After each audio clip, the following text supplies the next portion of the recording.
It's another Shein haul. Well, we're gonna be filming a Shein haul. A Shein haul, but this is not just a regular Shein haul. This is my favoriteest Shein haul ever that I've done. And you guys know how much I've done, right? With the rise in fast fashion throughout the years during the COVID-19 pandemic, focusing on quickly producing and selling inexpensive clothing to meet consumer demand for the latest fashion trends, fast fashion clothing such as Shein, ASOS, and many more produce clothing at a rapid pace, often using low-cost labor in developing countries.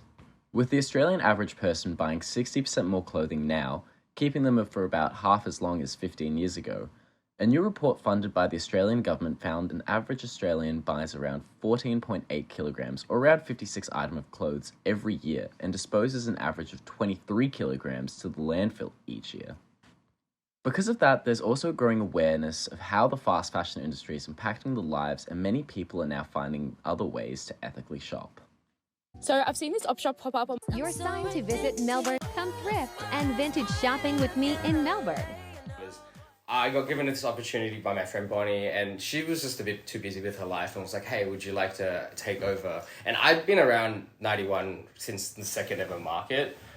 Which was when? In 2018.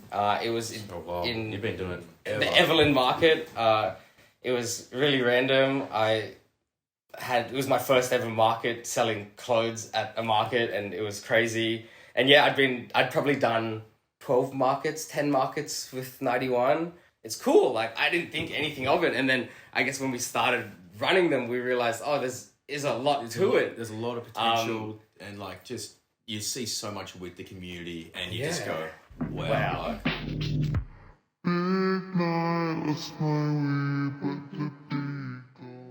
when we ran our first one, we had 700 people come through to the day, and we were like, holy shit, like, that's fucking insane. Like, we were like gassed. We were like, whoa, that was like a success. Like, if we can have every market like this, that's great. And then we did one 3 months later, and it was like fucking 1,100 people or something, and we were like, holy shit. people like, lining up at 4 a.m. Yeah, like, it's just like, Oh, oh it's shit, crazy. man. Like, it's just like how crazy this is, like, blowing up. And it's just like me and Luke are kind of just trying to have fun and curating a shopping experience for, I guess, people to have. People's times are tight, so I also understand fast fashion a lot, but if you have the time and the space, like, I think that secondhand buying is inherently so much better. But I don't know, like, it's really just so dependent on the person, and I think that the onus is so pushed on the consumer, but at the end of the day, we're just the consumer. Like, we are the product of society. While sustainable fashion may come with a higher price tag, many consumers view it as a worthwhile investment in both personal style and the future of the planet. While fast fashion is cheap, disposable clothing that is produced rapidly by mass-market retailers to keep up with the latest trends, designed to encourage new customers to shop regularly for new looks, which of course means buying more.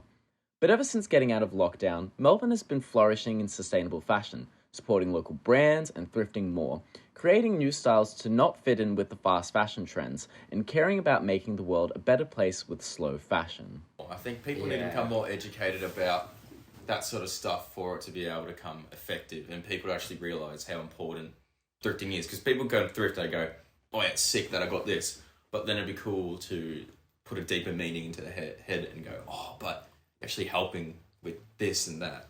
I think vintage markets, like what me and Luca do, are a really good, like, accessible medium for people to learn about this sort of stuff. And I think that if we are able to give this opportunity to, like, the younger generation especially, it's like implementing good shopping habits. I'd love for, like, everyone to be able to think about consciously, like, what they're doing. Like, that's the ideal dream.